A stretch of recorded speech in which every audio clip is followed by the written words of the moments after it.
Hello, today I am reviewing the Kinesis Freestyle2 split keyboard.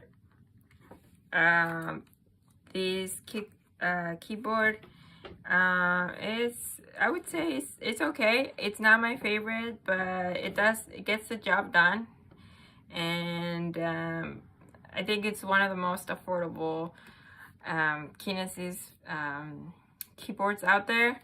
The reason why I didn't like it is because this side section, you can like it or not, you love it or hate it. It does have a copy, paste, cut, delete, undo, home, back and forth button. So it's pretty cool. All these shortcuts are here, but I didn't like it because I'm much more used to doing keyboard shortcuts for copy and paste, for example. So I felt like it was like this section, it felt like it was on my way, just kind of shrunk the keyboard, and then I just kind of had to remember like, oh yeah, I have these keys. So it was like a new thing that I just had to learn that I didn't feel like it was necessary. But I can see the intention behind it is good. That's why I didn't like it, because I just felt like squished in here. So I didn't like that. But other than that, this is a pretty good split keyboard.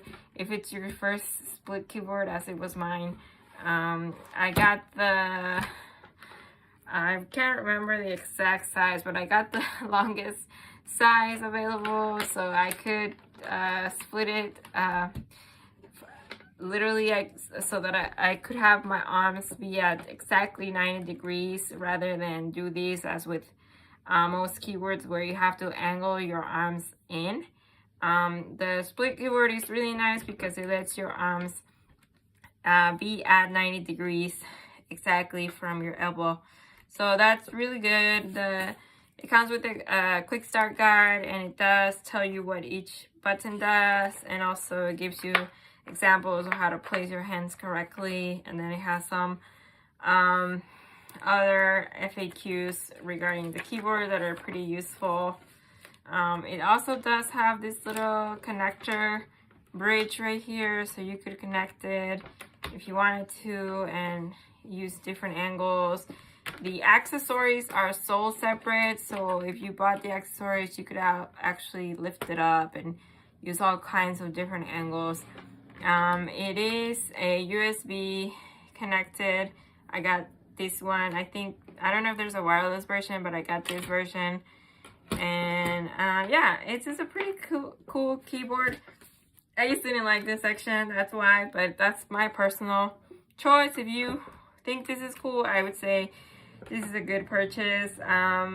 It's not super cheap, but it's not super expensive, so I would say it's okay. And so this is the Kinesis Freestyle2 keyboard.